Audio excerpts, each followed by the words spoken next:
Yesus. silsilah Yesus tadi, Bang. Silsilah Yesus hingga nabi-nabi maksum di dalam Al-Qur'an gitu. Karena Mbak Hesti itu nanti tadi kalau diambil ya Mbak Hesti Ya, kalau ada ordenan yang mau naik nanti turunin aja, saya nggak apa-apa. Kalau saya kan udah sering soalnya. Udah sering. iya, udah hari-hari. Baik, boleh saya sedikit ya, teman-teman. ya. Bismillahirrahmanirrahim. Jadi terkait Nabi Isa alaihissalam, di dalam Al-Quran itu memang tidak dijelaskan silsilahnya ya. Kenapa? Karena Al-Quran itu bukan buku biografi yang menceritakan orang per orang. Kedatangan Al-Quran kemudian itu untuk meluruskan kaidah-kaidah pokok yang diperbincangkan oleh para nabi, yang dipertentangkan oleh kaumnya, dan kemudian yang menjadi pokok pondasi ajaran Tuhan di akhir zaman untuk seluruh umat manusia. Ajaran Allah, ajaran Tuhan datang kepada para nabi itu hanya dikhususkan kepada kaumnya masing-masing. Nah sekarang ketika kita melihat Al-Quran dan juga menelaah tentang kitab yang ada di tengah-tengah kita, kitabnya teman Kristen, acuannya sebenarnya itu sederhana kalau kita menggunakan akal pikiran. Bagaimana cara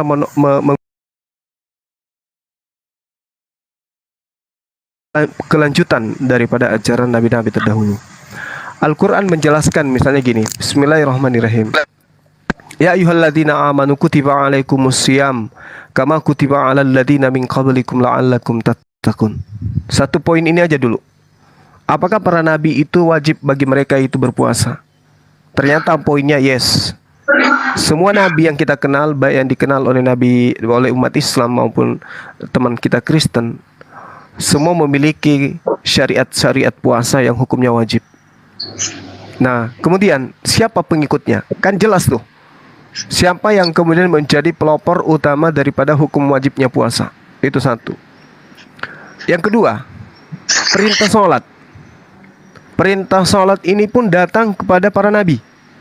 Bahkan Nabi Ibrahim alaihissalam di dalam Al-Quran yang kita tahu, beliau berdoa kepada Allah, Rabbi ja'alni muqimas shalah wa min zurriyyati Rabbana wa taqabbal du'a. Ya Tuhanku, jadikan aku dan anak keturunanku orang-orang yang tetap melaksanakan sholat.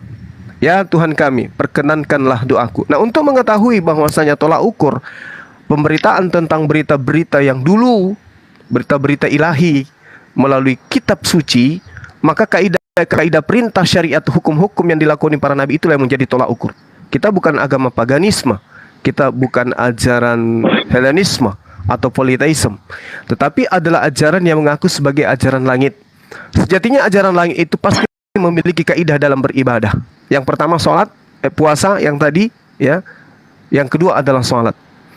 Nah, kalau Nabi Isa alaihissalam di dalam Al-Quran menyuarakan tentang perintah sholat, ibadah kemudian dengan mengatakan bahwasanya ya Bani Israel, inni rasulullahi ilaikum musaddiqan lima baina yadayhi minat Taurah wa mubasysyiran bi rasulin ya'ti min ba'di ismuhu Ahmad falamma ja'ahum bil bayyinati qalu hadza sihrun mubin. Kalau kaidah ini benar, kemudian Nabi Isa alaihissalam datang kepada Bani Israel mengajarkan dirinya rasul. Sebagai rasul tentu dia mempraktekkan ajaran Abraham, Isa, Yakub, Daud, Musa, Salomo dan seterusnya. Apa itu? Prosesi ibadah, mengikutkan jasadnya di dalam penyembahan kepada Tuhan. Bukan hanya berzikir, tetapi mempraktekkan. Kaidah prosesi ibadah yang seperti apa yang dipraktekkan oleh keturunan Ibrahim alaihissalam? Apakah Yesus pernah mendirikan sholat seperti yang dilaksanakan oleh umat Islam? Kalau iya, berarti dia adalah Nabi Isa alaihissalam. Ya, itu tolak ukurnya. Nah sekarang kalau Yesus pernah masuk ke dalam rumah ibadah, berkumpul dengan jemaatnya, mendendangkan lagu seperti yang didendangkan oleh teman-teman Kristen hari ini, maka itu tanda tanya besar. Ini poin utama yang harus kita ketahui. Kalau Yesus ternyata dalam beribadah, berdiri, ruku, sujud, menegakkan tangan, berdoa kepada yang ada di atas, maka kita katakan itu ada Nabi Isa alaihissalam. Tidak ada kekuatan yang mampu melawan kebenaran itu. Itu yang pertama. Terakhir dari saya sebelum ditanggapi oleh teman-teman, di dalam pemahaman saya sebagai apologet, saya mendapatkan data di dalam Yohanes 14 nomor 26.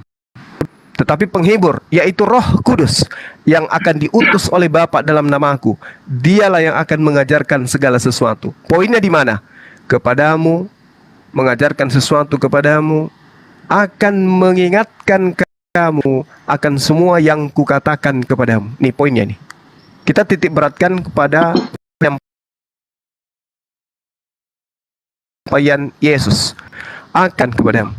Artinya kalau ada sosok yang datang setelah Yesus mengajarkan sesuatu ajaran yang bertentangan dengan ajaran Yesus, dalam hal ini firman yang diterima dari Tuhan pencipta langit dan bumi, maka kita katakan inilah golongan yang kemudian Yesus pesan, berhati-hati terhadap mereka. Waspadalah, waspadalah, waspadalah. Kita kunci di situ. Beliau ketika datang, yaitu penghibur, dialah yang akan mengajarkan segala sesuatu yang pernah kukatakan kepadamu. Di Islam, apa yang ditorehkan oleh umat Islam?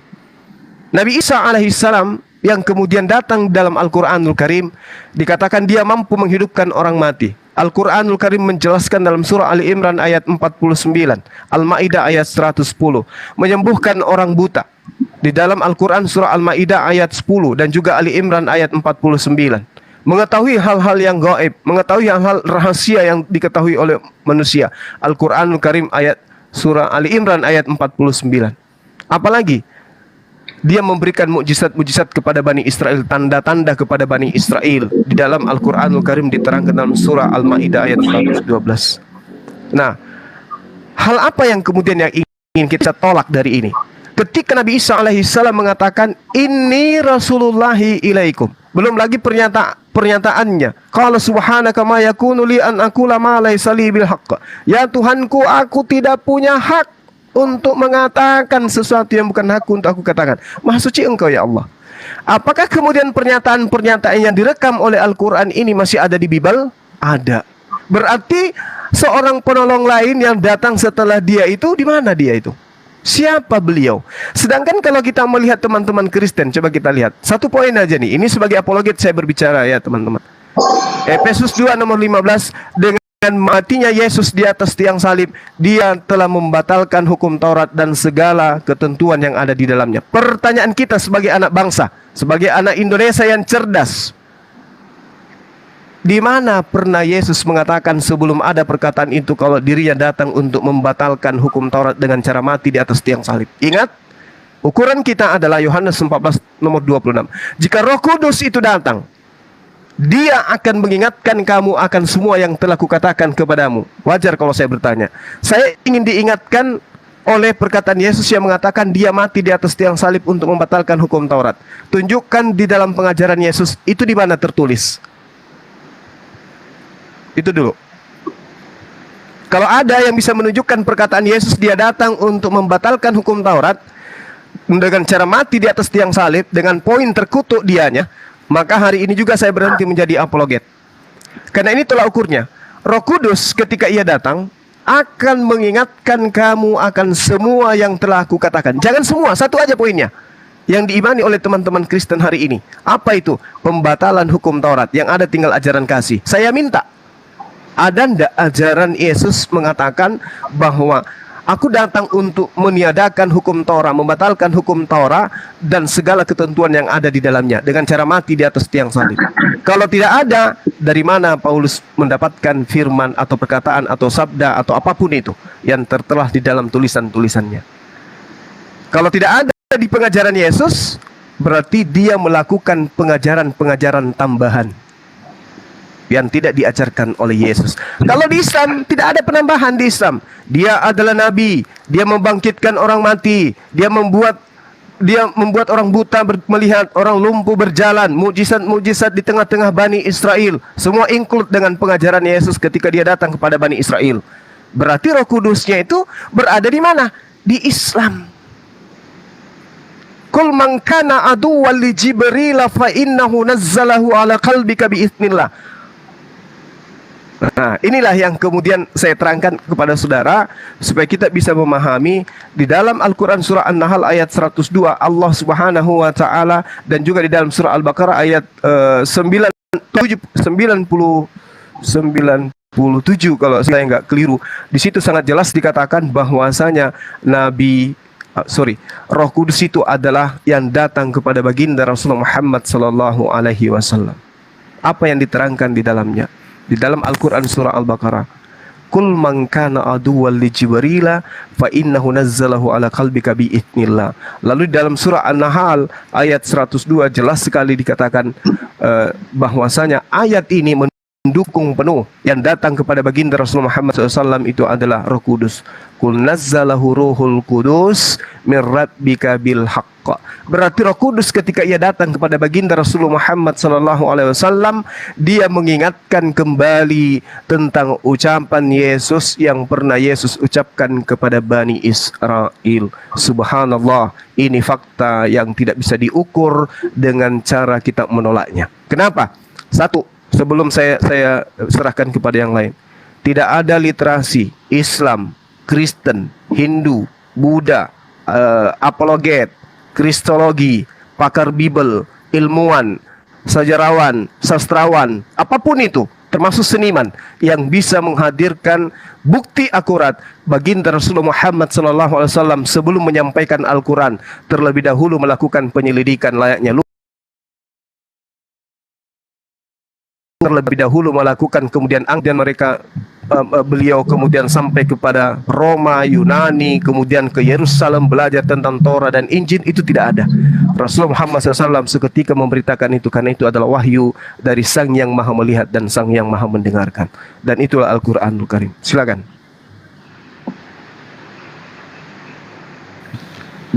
Boleh sedikit saya nambahi? Silakan Gurunda, silakan Gurunda Ali Musa. Masya Allah, barakallahu fikum. Bismillahirrahmanirrahim. Assalamualaikum warahmatullahi wabarakatuh. Untuk para hamba Allah, akhi host dan akhi salawat, akhi semua, mahasiswa kan siapa tuh beliau nih, lupa apa tak dapat dibaca pula. Terus selamat siang untuk kawan kita Kristen. Terus assalamualaikum warahmatullahi wabarakatuh untuk para hamba Allah yang ada di live comment. Ini tadi saya sempat mendengar bahwasanya saat ini orang Kristen dan mengatakan bahwasanya Isa bukanlah Jesus ataupun Yesus adalah Isa, itu ya. Sebenarnya kalau kita teliti dari segi sejarahnya ya, yang dimana Isa Al-Masih ini yang diceritakan Bang Musa suaranya pelan, agak kuatin ya. Oh itu ya. Sebenarnya jikalau kita melihat sejarah ya yang tertulis di dalam Al-Quran, yakni Isa Al-Masih, dan kita tengok bagaimana apa-apa yang pernah terjadi pada zaman dahulu pada Bani Israel, bahwasannya pernah terlahir seorang nabi, yakni Isau ya. Sesungguhnya namanya itu Isau atau Yesua Al-Masyah ya. Terus dan yang lain-lain dengan bahasa Ibraninya, dengan bahasa Yunaninya. Nah, jadi dari Yunani inilah yang merubah menjadi apa itu? Apa akhi cuma dalam bahasa Yunaninya apa? Yesus. Yesus. Yesus. Yeah. Nah, di situ jadi hanya perbedaan dalam penyebutan nama saja. Karena memang dari sekian banyak nabi yang dilahirkan di tengah-tengah kaum Bani Israel yang hendak disalib, yang diburu, yang ditolak oleh kaumnya, hanya Nabi Isa seorang ya, tidak ada nabi yang lain. Dan perihal masalah Al-Quran mengatakan bahwasanya di At-Taubah 30 kalau tidak salah saya, yang dimana orang-orang Yahudi menjadikan Uzair itu adalah anak Tuhan, dan orang-orang Nasrani itu mengatakan bahwasanya Isa Al-Masih itu juga anak Tuhan. Jadi hal ini terjadi bukan di negeri Yunani, bukan di Romawi, bukan di negeri-negeri lain, terkecuali hal itu terjadi pada bangsa Israel saja. Dan nabi-nabi Allah utus kebanyakan dari mereka adalah bangsa di tengah orang-orang Yahudi.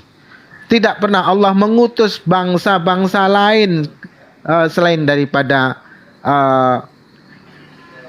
bangsa Arab dengan bangsa Yahudi. Nah, kalaupun Abraham dan yang lain-lain ini kan entah itu saya kurang paham ya, bangsanya apa saya kurang paham, tapi kebanyakan yang banyak terkenal di dalam Kristen itu yang terkemuka yang terkenal itu kebanyakan dari bangsa Israel. Nah, ketika orang Kristen menolak bahwasanya Yesus bukanlah Isa, Isa bukanlah Yesus, itu hanyalah sebuah tanda kepanikan yang dimana mereka tidak sanggup berargumen untuk membantah dari segala sesuatu yang menjadi pembahasan dalam setiap perdebatan. Maka mereka mencoba membuat narasi untuk memisahkan bahwasanya Isa dan Yesus itu adalah seseorang yang berbeda, sosok yang berbeda. Oleh karena apa? Oleh karena pada akhir-akhir zaman ini banyak sekali yang dimana orang-orang Kristen yang menjadikan Yesus itu sesembahan atau Tuhan bagi mereka lambat laun, terkikis dan setiap harinya mereka meninggalkannya. Dan sebagian dari mereka masuk Islam, yang dimana Islam itu adalah agama yang sangat menakutkan bagi orang-orang Yahudi maupun Nasrani, sehingga orang-orang Yahudi sehingga orang-orang Kristen membuat narasi-narasi dalam karikaturnya bahwasanya umat Islam itu dalam keadaan sujud, lalu orang Kristen berdiri di atasnya dan di atasnya lagi orang Yahudi berdiri di atas orang Kristen. Lalu sang pelukis itu mengatakan inilah keadaan bahwasanya orang Yahudi itu hebat dan orang Kristen itu hebat, orang Islam itu ketinggalan karena dia tetap bersujud dan tetap akan selalu di bawah. Itu filosofis dari lukisan. Namun berbeda halnya ketika Yahudi yang mengerti isi kitab. Mereka berkata, sesungguhnya apa yang kalian lakukan itu, kalian tengah membangunkan sesuatu singa yang sedang tertidur untuk bangkit dari tempat tidurnya. Dan seandainya singa itu bangkit, maka kita semua akan terjatuh. Nah, Allahu Akbar. jadi itulah. Tapi orang Kristen tidak mau menggunakan akalnya, justru bangga dengan hal itu bahwasanya dia sanggup memijak umat Islam di bawahnya orang Yahudi. Namun berbeda halnya ketika orang Yahudi yang memang benar mereka mengerti isi kitab, tidak menjadikan manusia itu sesembahan sebagai Tuhan, maka mereka mengatakan, jikalau umat Islam bangkit dari sujudnya dan berdiri, maka kita yang ada di punggungnya akan semuanya jatuh dan kita akan binasa. Dan kepentingan-kepentingan kita akan tergilas oleh syariat-syariat mereka. Itu jelas. Jadi kalaupun ada yang memisahkan Kristen, orang Kristen mengatakan Yesus bukanlah Isa yang di Al-Quran, yang di Al-Quran bukanlah yang di Bible, lalu datang lagi orang-orang Islam yang munafik ini mencoba untuk membuat pembelaan terhadap orang Kristen. Sesungguhnya hanya orang-orang bodoh lah mereka tengah mengadakan pemakaran. Sesungguhnya mereka tidak tahu isi kitab namun merasa pintar. Sesungguhnya mereka adalah orang-orang yang panik tapi merasa santai, merasa tenang. Sesungguhnya mereka membuat narasi-narasi karena jatuh cinta. Bu Yuni pada ujung-ujungnya, dan papa jahat itu anaknya. Oke, silakan dilanjut. Ada tanggapan dari teman yang lain sebelum saya masuk? Ya, aku mau nanya sama Bang Zuma. Boleh. Sholat itu ada nggak ya di Alkitab? Jadi gini, bagus. Ini pertanyaan yang sangat menarik ya. Jadi sholat ini beberapa saat yang lalu saya sudah terangkan ya. Sholat ini adalah prosesi ibadah yang dilakoni dengan melibatkan jasmani. Kan ada yang dikatakan ibadah hati kan, qalbu, zikir. La ilaha illallah, la ilaha illallah. Kan memuji-muji tuh, ada perintah-perintah pujilah Tuhanmu dengan segenap jiwa kan gitu ya. Nah, ini yang kami lakukan dalam zikirnya kami itu ibadah ruh. La ilaha illallah. Nah, ibadah sholat itu adalah ibadah ruh dan ibadah jasad. Nah, apakah di dalam Bible itu ada? Coba kita lihat bagaimana Yesus kemudian beribadah. Apa yang dilakoni? Berdiri, maju ke depan, berdiri, lalu kemudian sujud, lalu kemudian mengangkat tangan. Dan itu dia lakukan semalam-malaman. Tapi kalau dikatakan Yesus bernyanyi itu nggak pernah. Coba Anda teliti lagi. Dari kitab Kejadian sampai kitab Wahyu, kita tidak pernah menemukan data Yesus bernyanyi. Nggak ada tuh. Nah, kecuali teriakan pekikan maut ketika dia Eli Eli lama sabaktani, tapi itu bukan nyanyian dan itu bukan nubuatan yang cuman dicomot dari Mazmur 22. Tapi kalau kita melihat apa yang dilakukan umat Islam hari ini, Yesus sujud dalam beribadah, maka umat Islam sujud dalam beribadah. Matius 26 nomor 39. Ini kita tidak bisa pungkiri, Bung. Ini tidak bisa kita pungkiri. Kenapa? Karena kita ini anak bangsa, anak yang cerdas. Rabbi ja'alni muqimas shalah wa min zurriyyati. Ya Tuhanku, jadikanlah aku dan anak cucuku orang yang tetap melaksanakan sholat. Sholat itu prosesi jasad dan ruh dalam beribadah. Makanya kalau kita melihat dari nabi-nabi terdahulu, Bang, semua nabi itu sujud dalam beribadah. Sujud dia. Namun prosesi ibadahnya itu sempurna pada zamannya, tapi tidak sempurna untuk di zaman sekarang. Kenapa? Yesus mengatakan gini, masih banyak yang ingin aku ajarkan, tapi kamu belum sanggup. Berarti belum sempurna. Berarti belum sempurna. Akan ada roh yang datang sebagai penghibur yang akan mengajarkan segala sesuatunya itu. Nah, inilah yang kemudian kami imani sebagai syariat Islam yang sempurna.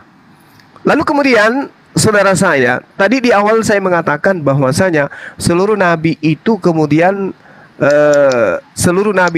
diajarkan oleh Allah, mendapatkan syariat, kemudian memerintahkan syariat itu ketika dia adalah rasul kepada Bani Israel. Nah, coba kita lihat di dalam Al-Qur'anul Karim. Ini juga adalah salah satu bukti yang kemudian harus dipahami oleh teman-teman Kristen, yang membuat teman-teman dari golongan abu-abu kemarin itu murka. Al-Qur'anul Karim menerangkan begini dalam surah Ar-Ra'd ayat 38. Bismillahirrahmanirrahim. Walaqad arsalna rusulan min qablika wa ja'alna lahum azwajan wa dzurriyyah. Jadi rasul yang diutus sebelum baginda Rasul Muhammad SAW, mereka diberi istri. Keturunannya pun mereka diberi istri dan mereka diberi keturunan. Wa ma kana li rasulin ayyatiya bi ayatin illa bi idznillah. Li ajalin kitab dan semat, dan kami berikan kepada mereka istri-istri dan keturunan. Mari kita uji kebenaran Al-Qur'an ini. Betulkah Nabi Isa alaihissalam itu ya memiliki istri dalam perspektif pemahaman Bible? Banyak yang menafsirkan Nabi Isa alaihissalam itu kelak nanti beristrinya nanti kedatangan yang kedua. Tapi itu tidak jadi soal di internal Islam. Yang pasti beliau dinikahkan. Beliau punya istri, itu poinnya. Nah, apa kata kuncinya? Coba kita lihat di dalam Yohanes 20 nomor 15. Original text. Kata Yesus kepada mereka, kepada ibu itu tersebut. Ibu, ini terjemahan. Ibu, mengapa engkau menangis? Siapa yang engkau cari? Maria menyangka orang itu adalah penunggu taman. Ini, Bung, kalau dia adalah Maria yang adalah ibunya Yesus, maka mustahil selama 33 tahun Yesus bersama ibunya tidak mengenal anaknya. Maria menyangka orang itu adalah penunggu taman, padahal dia adalah Yesus. Apa mungkin? Itu yang pertama. Kedua, Kalau ini Maria Magdalena, pertanyaannya, ada apa seorang wanita yang bukan muhrim, dia datang menemui mayat di dalam kuburan seorang laki-laki yang bukan muhrimnya? Itu hal pelik yang kemudian harus dituntaskan. Nah, yang menjadi permasalahan di sini adalah ketika original teksnya ternyata tidak memanggil ibu, tetapi memanggil istri. Gune dalam bahasa Yunani, istri atau mempelai wanita. Itu dalam bentuk gune feminim, berarti dia adalah perempuan. Ini istri, gune artinya istri dalam bahasa Yunani. Maka artinya di sini apa? Kata Yesus kepadanya, istri, mengapa engkau menangis? Gune, mengapa engkau menangis? Istri di sini artinya Maria ini adalah seorang wanita yang sudah punya suami. Nah, siapa ini? Ada apa Maria Magdalena ke kuburan Yesus kalau dia bukan istrinya? Apa tujuannya ke sana? Sebagai murid, sejatinya yang datang adalah Yohanes, Petrus. Ya kan? Sejatinya dia orang-orang yang dikasihi, orang-orang yang intim, yang datang kemudian untuk menemui kuburannya. Tapi ternyata tidak, yang datang Maria. Ada apa, hubungan apa ini? Inilah yang kemudian dikatakan oleh Al-Quran, walaqad arsalna rusulan min qablika wa ja'alna lahum azwaja wa dzurriyyah. Kalau pernyataannya, oh itu tafsiran Bang Suma, baik.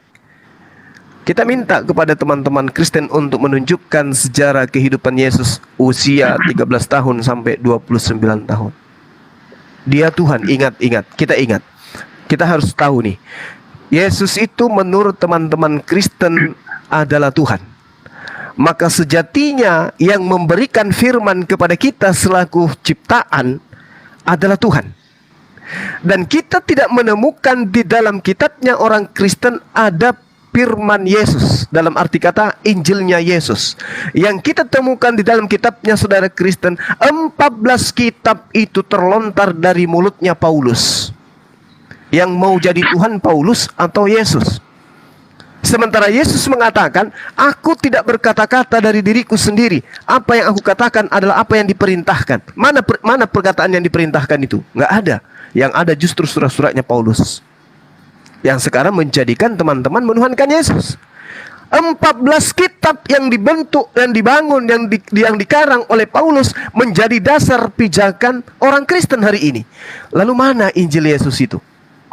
Di dalam Yohanes 17:8, segala firman yang engkau sampaikan kepadaku telah aku sampaikan kepada mereka. Jadi sebelum Paulus menulis surat-suratnya, Yesus telah menyampaikan segala firman itu. Siapa yang menerima segala firman itu? Murid-muridnya. Mana firman-firman itu? Jangankan firmannya, muridnya pun habis habis ditumpas oleh Paulus. Jadi tidak akan mungkin kemudian ajaran Yesus yang sampai kepada kita. Dalam hal ini adalah teman Kristen.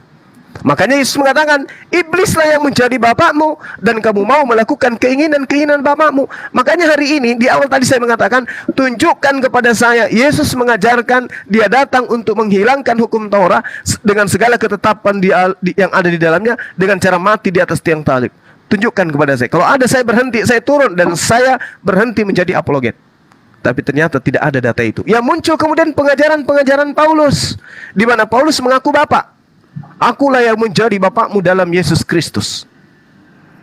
Nah, apakah kemudian kita sebagai anak bangsa nih ya, anak bangsa yang cerdas, dididik SD, SMP, SMA, kuliah, sampai bisa membedakan antara Tuhan dan utusan Tuhan, antara pencipta dan ciptaan, tetapi kita tidak bisa keluar dari kungkungan doktrin dan dogma.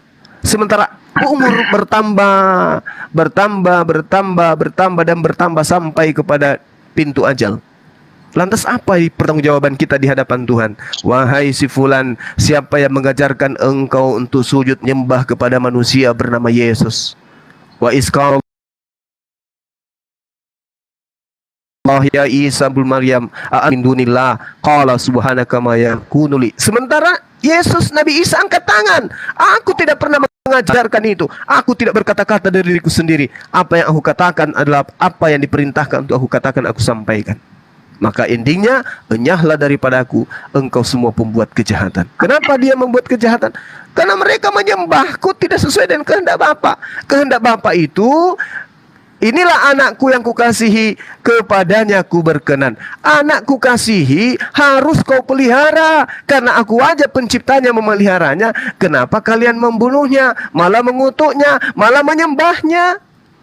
Coba, ini poin. Makanya saya katakan dari kemarin, satu-satunya agama yang paling dekat dengan Kristen itu adalah Islam. Kenapa? Karena Islamlah yang kemudian memurnikan Nabi Isa alaihissalam, memurnikan kemudian nama ibunya Maryam, Ibunda Maryam.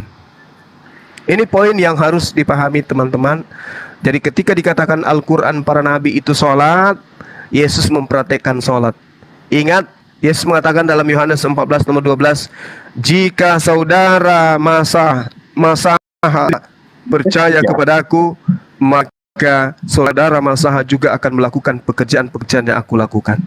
Aku ibadah dengan cara berdiri, ruku, sujud. Setelah itu berdoa. Maka jika Masaha percaya kepadaku, sejatinya dia menjadi pengikut-pengikut yang juga melakukan prosesi ibadah yang sama seperti aku lakukan. Jangan nyanyi-nyanyi, karena itu saya tidak pernah praktekkan. Demikian dari saya teman. Mungkin ada yang ingin menambahkan, atau ada Kristen di bawah yang ingin dialog, silakan dinaikkan. Sebelum ditambahkan, nanya dulu Bang itu mana tadi yang ngomong? Ya, saya sendiri Bang. Oh iya, makasih Bang penjelasannya cukup berapi-api dan panjang lebar ya. Siap. Jadi 86,7. Lanjut.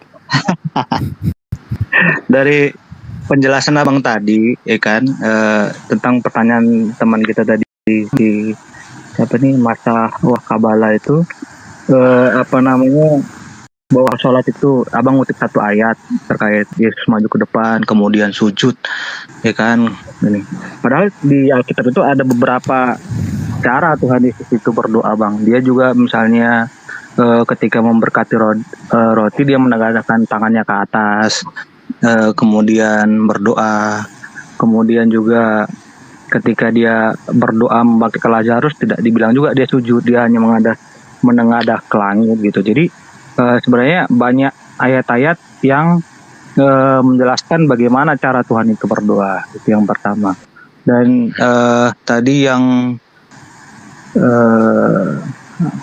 saking panjangnya saya ini tadi. Yang kedua terkait ibu itu Bang, ya kan. Ini kalau ini memang saya agak, kalau Abang kan emang udah jago apologet. Sebenarnya saya tidak apologet. Teman pernah dalam satu saya lupa di suatu pertemuan ibadah atau diskusi komsel gitu kan, ada seorang anggota menanyakan kenapa misalnya Alkitab kita ini kok banyak sekali revisi terjemahan dan seterusnya gitu. Nah, si narasumber mengatakan karena memang bahasa Indonesia kita ini kurang sempurna untuk menyerap bahasa Ibrani, Yunani, Aram, bahkan bahasa Arab sendiri katanya. Jadi sehingga ketika memang perkembangan bahasa dan makin ditemukan terjemahan yang lebih baiknya, maka kalimat-kalimat itu direvisi kembali. Tapi terkait substansinya tidak ada yang berubah. Si narasumbernya mengatakan gitu. Jadi terkait ibu tadi, si Maria Magdalena tadi, mungkin saja misalnya karena saya teringat tadi kata narasumber yang di komsel tadi, atau saya lupa di komsel atau di ibadah kami. Nah, mungkin misalnya ada satu kata itu bisa diterjemahkan sebagai ibu, bisa diterjemahkan sebagai istri. Jadi Alkitab itu mengambilnya terjemahannya sebagai ibu, karena menurut keyakinan kami ya, walaupun Abang tetap mengatakan bahwa Yesus itu menikah, bahwa menurut keyakinan kami ya Yesus itu tidak menikah gitu. Dia tidak menikah dan tidak memiliki anak-anak apapun gitu. Jadi sehingga kami tetap keyakinan Yesus itu tidak menikah. Yang disebutkan Maria itu ya tetap ibunya gitu. Nah, bahwa kemudian kok ibunya nggak ngerti itu anaknya sendiri, karena ketika Yesus sudah bangkit itu dia udah memiliki tubuh yang kudus, yang ilahi gitu, karena dia udah bangkit dari antara orang mati. Jangankan ibunya, murid-muridnya aja yang banyak yang nggak tahu itu Yesus. Misalkan ketika dia berjalan di Emmaus, sampai Yesus sendiri bilang mereka itu bodoh gitu. Kamu kenapa karena nggak kenal dia, padahal udah apa namanya, udah berjalan berapa lama gitu, berbicara dengan dia, mengabarkan bahwa ada berita besar nih, ada yang bangkit dari mati gini-gini. Masa kamu nggak ngerti? Padahal dia ngomong itu sama Yesus sendiri. Padahal Yesus itu adalah gurunya selama dia jadi itu Yesus seperti apa? Karena memang ketika Yesus itu apa namanya, rupa yang baru dan kudus, yang udah memang ibaratnya keilahian lah gitu. Jadi memang bukan hanya ibunya aja yang nggak kenal dia, makanya dia nggak penunggu taman, tapi ya murid-muridnya juga nggak kenal dia gitu. Nah kalau misalnya kisah yang antara umur 12 kemudian sampai 29 tahun Yesus itu kemana, nggak dicatat di Alkitab, karena memang kalau yang diajarkan kepada kami, kalau semua ditulisnya di Alkitab, maka ya kitabnya akan tebal. Sekarang aja Alkitabnya tebal, bahkan susah untuk dihafal gitu kan. Nah tapi ada juga di YouTube itu, saya udah nonton, cuman nggak jelas, nggak saya ingat apa namanya, nggak saya hafal penjelasannya, tapi Pak Bambang Nursena sudah jelaskan itu dari umur 12 sekian ke 29 tuh Yesus itu di mana aja dia gitu. Kenapa nggak dicatat dalam Alkitab? Maka si pendeta Bambang Nursena ini udah menjelaskan di situ Bang, kalau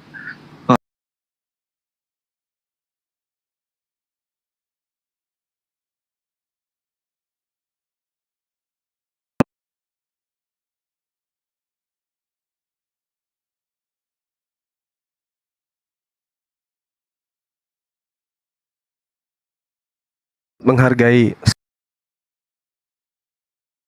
saudara saya ini. Namun sebelumnya saya ingin menerangkan dulu, ada yang typing di bawah bahwa Yesus itu bernyanyi Bang Suma di dalam Matius 26 nomor 30. Saudaraku, saya katakan kepada saudara, sebagai apologet itu kudu harus belajar dari akar kata yang original, meskipun kemudian masih tahap belajar. Memang diterangkan di dalam Matius 26 nomor 30. Sesudah menyanyikan nyanyian pujian, pergilah Yesus dan murid-muridnya ke Bukit Zaitun. Nikmat sekali ini terjemahan. Ya. izin Bang, kalau bisa dinaikkan aja dia Bang, biar bisa ngomong juga dia. Kalau ada yang mau naik, turunkan saya. Kalau ada yang mau naik, turunkan saya biar gantian. Jadi bagus sekali nih. Jadi seakan-akan Yesus itu bernyanyi. Padahal original teksnya itu humeneo. Humneo artinya memuji. Kalau bernyanyi dalam bahasa Yunani itu adalah tragaudo. Jadi tidak dikatakan Yesus itu tragaudo, menyanyikan sebuah pujian, tidak, tapi hanya dikatakan memuji, ya, atau melakukan pujian. Humneo. Nah, tapi terjemahan kemudian mengatakan menyanyikan nyanyian pujian. Kenapa? Karena memang teman Kristen ibadah dengan cara bernyanyi. Kan begitu ya. Nah, sekarang kita membahas tentang penyaliban sesuai dengan tanggapan saudara saya. Saudara, apa Anda tidak sadar bahwa di dalam perspektif pemahaman orang Kristen, keselamatan itu oleh karena adanya penyaliban, oleh karena adanya kebangkitan. Tanpa penyaliban tidak ada kebangkitan. Tanpa kebangkitan tidak ada keselamatan. Nah, bagaimana kalau dua-duanya tidak ada? Penyalibannya terjadi tapi bukan Yesusnya yang disalib. Kebangkitannya pun tidak ada. Nah, mari kita telah. Kalau misalnya penyaliban dan kebangkitan itu adalah satu fakta yang betul, benar, maka bukan kita, bukan orang yang hidup 2000 tahun setelahnya yang menerangkan. Siapa yang menerangkan? Keturunan ke-11 murid Yesus, keturunan Maria Magdalena, keturunan Nikodemus, keturunan kemudian daripada Yusuf Arimatea, keturunan daripada orang-orang yang menyaksikan kebangkitan Yesus dari kematian. Tapi apakah ada? Jangan terlalu jauh. Murid-murid Yesus aja dulu. Adakah di antara ke-11 muridnya yang menyaksikan Yesus bangkit dari kematian? Jangan menyaksikan bangkit dari kematian. Adakah ke-11 muridnya yang menunggu detik-detik kebangkitan Yesus, baring, duduk, berdiri, berjalan dari kubur? Kenapa? Harus ada. Kenapa? Karena itu adalah hal yang paling dahsyat yang harus ditunggu-tunggu. Coba kita tanya kepada teman-teman Kristen. Andai teman Kristen hidup pada zaman itu, terjajah oleh Imperium Romawi, kemudian Tuhan Anda mengajarkan aku akan bangkit pada hari ketiga, apa yang teman Kristen lakukan? Pergi ke laut menjala ikan, pergi ke kebun, atau pergi ke menjauh dari tempat itu? Tidak. Yang teman Kristen lakukan adalah menghampiri pemakaman itu. Semakin dekat hari ketiga, semakin was-was hati kalian. Semakin menentukan hari ketiga, semakin gembira kalian. Kenapa? Kalian mengintip, kalian mengintai, kalian menyaksikan detik-detik kebangkitan Tuhan kalian dari kematian. Tapi apakah cerita itu ada? Sama sekali tidak ada. Sama sekali nggak ada. Sama seperti ketika terjadi Piala Dunia. Detik-detik yang kita tunggu adalah final. Cari 1-2. Seantero dunia akan menunggu detik-detik itu.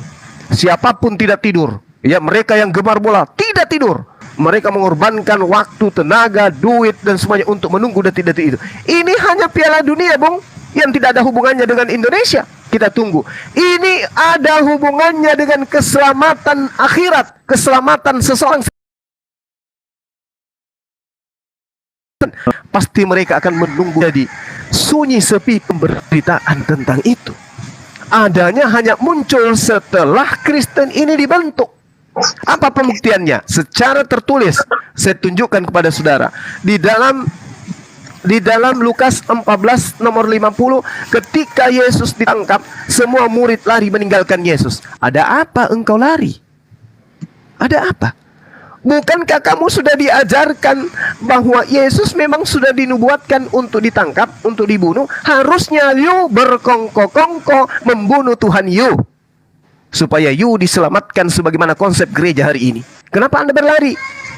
Kenapa Anda bersembunyi bersama dengan Yesus? Harusnya engkau melakukan hal yang sama yang dilakukan oleh Yudas. Ya, dan Yudas sejatinya tidak boleh disebut sebagai pengkhianat. Dia adalah pahlawan. Dia adalah malaikat penyelamat orang-orang Kristen. Kenapa? Melalui tangan Yudas kemudian iblis melakukan propaganda. Yesus ditangkap, Yesus dibunuh, Yesus bangkit, Kristen selamat. Tapi apa yang terjadi? Semua murid Yesus lari meninggalkan Yesus. Apakah cuma sampai di situ? Tidak. Ketika mereka tidak mendengarkan kabar-kabar tentang Yesusnya dibunuh atau apapun itu, apa yang terjadi? Tiba-tiba muncul Yesus di tengah-tengah mereka. Di dalam Lukas 24 nomor 36, apa yang dikatakan oleh Yesus? Assalamualaikum. Damai sejahtera untuk kalian semua. Apa yang terjadi, saudara-saudara? Murid-murid ini kemudian kaget dan mengira melihat Tuhan. Dan mengira melihat hantu. Coba.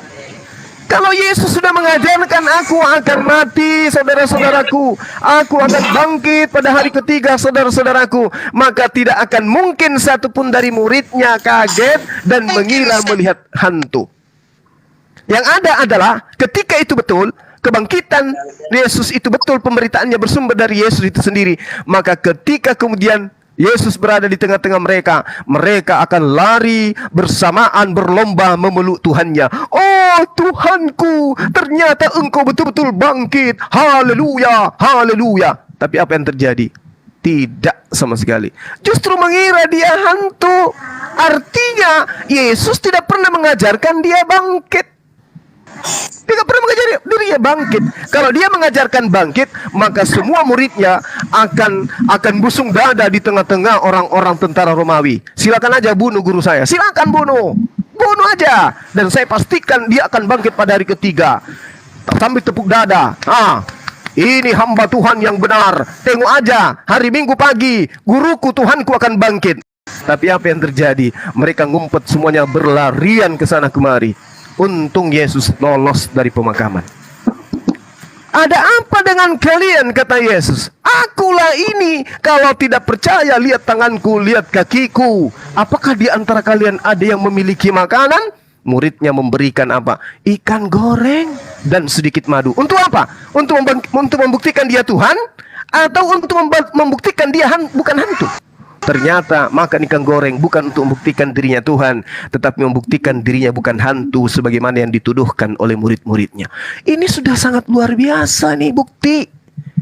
Cobalah sekarang presiden kita mengatakan, wahai rakyatku, aku akan mati dan bangkit pada hari ketiga.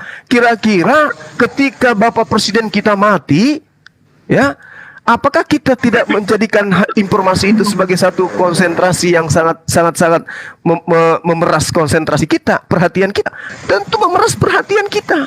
Sehingga pada hari ketiga semuanya kita berkumpul. Orang Makassar beli tiket menuju ke istana pemakaman Yesus. Orang Sumatera akan ke Jakarta. Orang Bandung ke Jakarta. Orang Kalimantan ke Jakarta. Untuk apa? Hanya untuk sekedar menyaksikan kebangkitan seorang presiden dari kematian. Apatah lagi kebangkitan seorang Tuhan.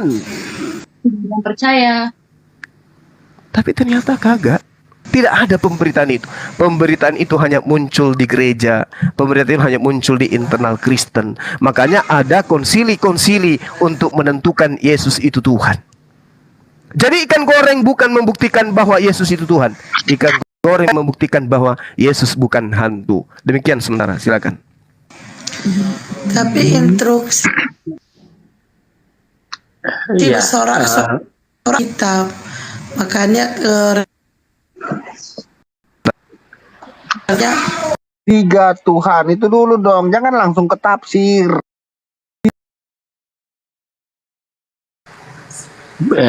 dia bersorak-sorak. Begini Bang, aku mau menanggapi. Aku mau nanggapin sedikit. Jadi sebenarnya umat Kristen sebenarnya nggak perlu manggil. Tes. Ya bagus bang. Tes. Ya bagus. Udah. Halo. Ya lanjut bang, lanjut. Ya. Jadi begini Bang. Sebenarnya umat Kristen tidak perlu memanggil Yesus itu Tuhan. Kalau seandainya Adam tidak makan buah. Jadi itu ibarat sepak bola itu kan ada divisi kan, divisi 1. Nah, divisi 1 itu juara pertamanya Tuhan, juara keduanya Adam, juara ketiganya Yesus. Nah, karena makan buah kuldi, Adam ini turun ke divisi 2. Nah, jadi karena Adam dan umat manusia ada divisi 2, jadi harus manggil Yesus Tuhan, tapi ada Tuhan yang lebih tinggi.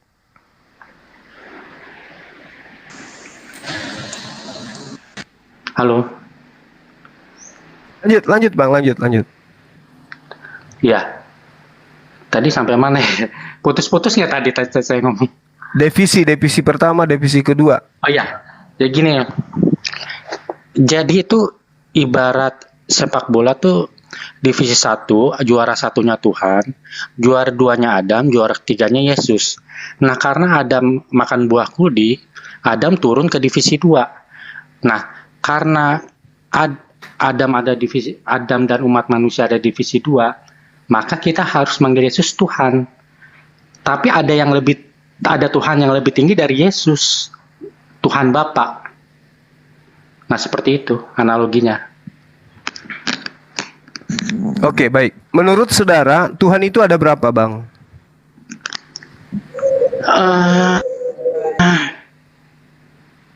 Ada 2. Yesus dan Ilah Bapa. Aku nggak mau bilang Allah ya, soalnya takut marah Bang Zuma. Kalau Allah kan itu nama Tuhannya orang Islam. Boleh digunakan kata Allah kalau didudukkan pada perkara yang sebenarnya. Boleh. Ya. Boleh. Nah, sekarang kalau Anda mengatakan Tuhan itu 2, yang mana yang benar, saudara atau Yesus? Yesus mengatakan hidup kekal itu adalah mereka mengenal Engkau satu-satunya. Kalau satu-satunya itu ada 2 atau 1, Bang? Gini bang, kan Yesus kan bilang dia itu kan anak Tuhan, ya kan? Kalau anak dia bilang anak Tuhan, sebenarnya dia sebenarnya bilang secara tidak langsung dia bilang kalau dia itu Tuhan. Kenapa? Karena bapak dan anak itu kan satu. Contoh, kita cubit anak orang, bapaknya marah kan? Jadi begini bang, gini saudaraku ya, ini atas nama kasih sayang sebagai anak bangsa. Saya ingin memperlihatkan data di dalam kitabnya Yesus, Amsal 3 nomor 5 ya, kitab yang Yesus imani. Percayalah kepada Tuhan dengan segenap hatimu dan jangan bersandar kepada pengertianmu sendiri. Ini Anda mengatakan Tuhan itu dua, pengertian Anda sendiri atau pengertian Tuhan? Iya.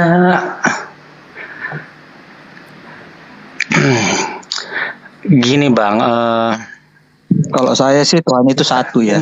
gini. Ada umat manusia ini kita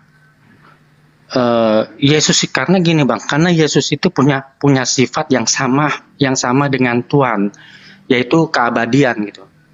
Kan memang terbukti kalau Yesus umurnya itu kan 2000 tahun apa sih?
Assalamualaikum warahmatullahi wabarakatuh. Sahabat-sahabat, biasanya kalau ada kejadian seperti ini itu lagi dilaporkan ya. Kenapa dilaporkan? Karena biasanya ada narasumber yang mengajarkan Rungkat. sesuai dengan yang mereka kehendaki. Padahal tadi udah Tadi download, kita awas melihat naik, dengan awas nyata naik, awas. dikatakan bahwasanya Padahal udah di download, udah diulang, udah di apa, tetap juga kan. itu belum lagi Jadi aku itu harus nongkrong dulu tempat orang, baru tahan live-nya. Nah tadi aku nggak nongkrong, cuman ngetes doang. Bis. saudara kita tadi mengatakan menurut dia Tuhan Nih, itu dua. iya bu iklan bodrek. Ini ya, seharusnya aku nongkrong dulu, tapi aku nggak nongkrong. Dari ajaran Tuhan. Nah nanti Ajaran habis Yesus, misalnya juga sebagai Tuhan. maghrib lah Dari nongkrongnya. tempatnya sendiri sudah dibantah. Kalau menurut Inilah saya risikonya 21, live-ku. Ini ajaran Bukan, Tuhan, mulai inilah lagi. yang diterangkan oleh Al-Quranul Karim dalam surah Al-Baqarah Sami yang bis ini. bahwasanya di antara orang-orang terdahulu ada orang yang terdahulu yang membaca Al-Quran. Nah, saya katakan Kebiasaan. bahwasanya tidak salah Al-Quran itu. Wa Mana atii'us yang shalah. Kristen tadi mana? Sorry, dalam Al-Quran Yang Kristen tadi. ayat Al-Quran surah Al-Baqarah ayat 78 ya teman-teman. Itu sangat jelas itu diterangkan di sana bahwasanya di kalangan mereka ada orang yang tidak mengerti, mereka ada orang yang Dar ya. mengerti Quran. Yang Kristen Kenapa kamu naik. bisa terdampak? Kita terdahulu lalu kemudian kedua, Iya. Kayak gini nih jaringan aku. Aku tuh harus masuk dulu ke live orang bertamu, baru tahan dia. Kalau enggak kayak gini aku nggak ada bertamu tadi. Soalnya pagi-pagi aku udah live. Bang Cuma lagi ini. Udah ini Bang Cuma. Mungkin jaringannya juga. Oh. Kirain kalau udah 1 jam terbuka gitu. Enggak. Seharusnya aku live nongkrong dulu di live orang, baru tahan lama 5 jam. Tapi ini aku gak ada nongkrong, pagi-pagi aku udah live. Ayo. Oke, dilanjut. Oke, sampai mana Ya. tadi Bang Cuma penjelasannya? Dia katakan Tuhan itu dua. Terpotong tadi ya. Ya intinya di situ Tuhan itu dua katanya. Oh, kata teman tadi ya. Kalau saya sih Tuhan itu satu, Bang. Nah itu di sini aja sudah bertentangan bang, apalagi kalau ajaran Tuhan yang dari dulu-dulu kan selalu memang mengatakan Tuhan itu berdiri sendiri, tidak dua, tidak tiga, tapi sendiri. Tapi teman kita tadi mengatakan Tuhannya dua gitu. Memang kalau kelemahan di Kant, ya gimana Kak? Kalau Papa Christian berapa Tuhannya berapa? Oh, kalau tadi yang bilang Tuhan dua, terus mengaku sendiri, itu ada yang salah. Karena kekristenan cuma mengaku Tuhan itu satu, bukan dua. Nah, bagaimana Kristen sama Kristen beda pendapat? Bagaimana itu? Ya. Jadi apa namanya? Kan ada itu ayat yang waktu Yesus dibawa ke hadapan imam besar, terus imam besarnya kan nanya, apakah engkau anak Tuhan? Terusnya Yesus bilang, engkau mengatakannya sendiri. Nah, dia marah gitu, karena jawaban itu mengatakan anak Tuhan, berarti dia mengatakan dia sendiri.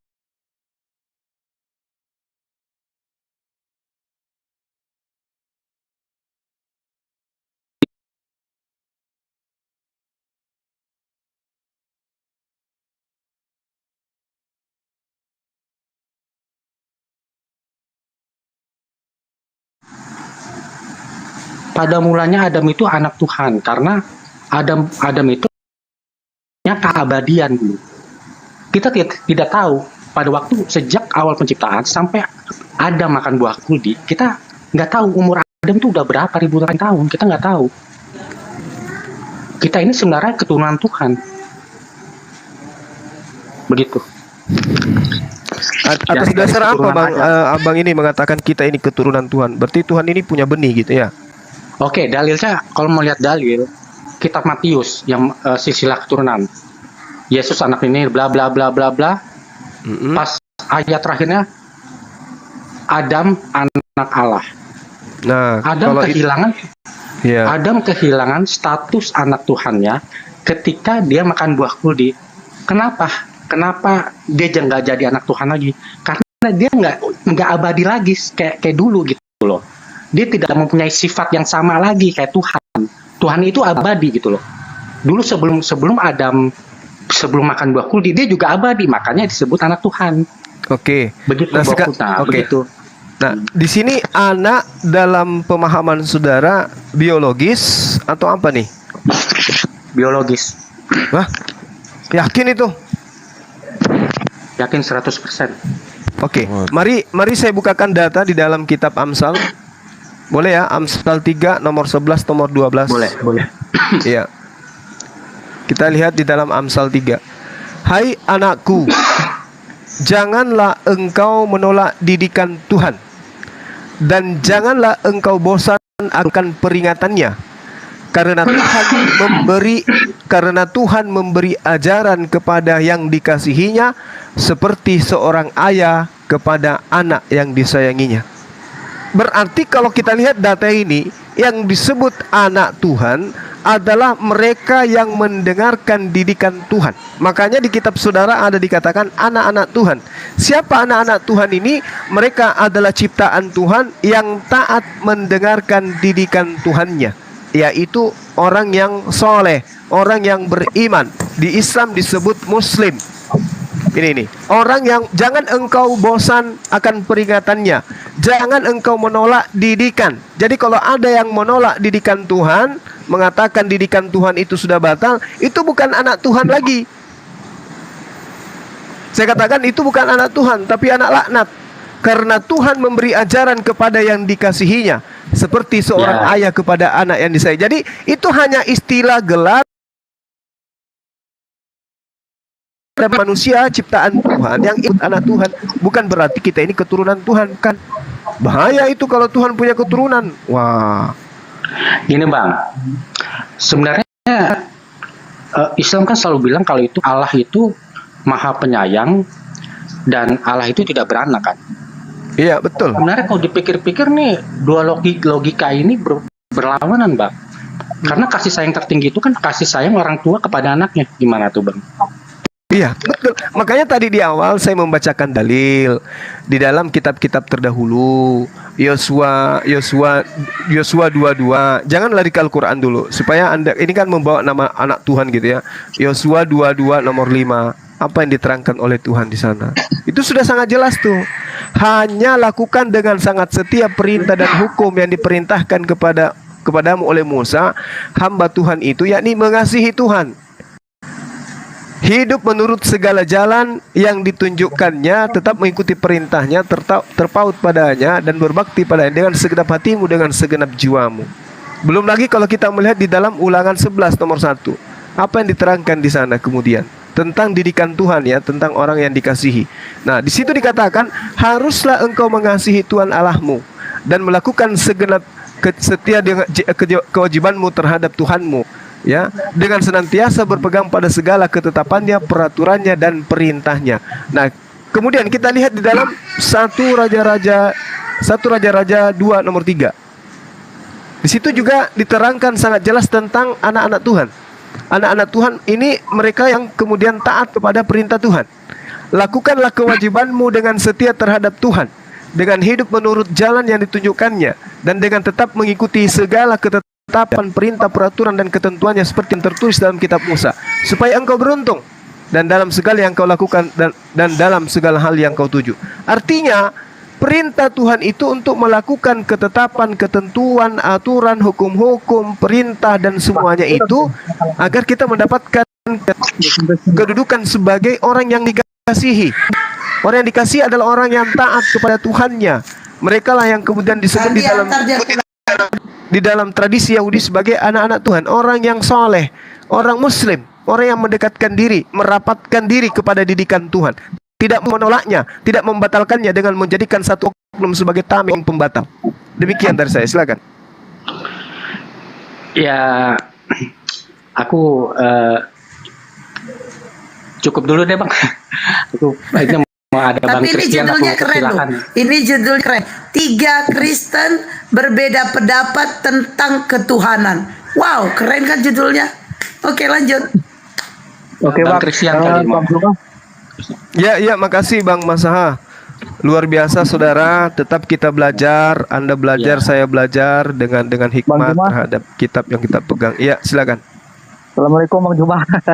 Waalaikumsalam warahmatullahi Ya, ini Olan tadi. Oh, siap.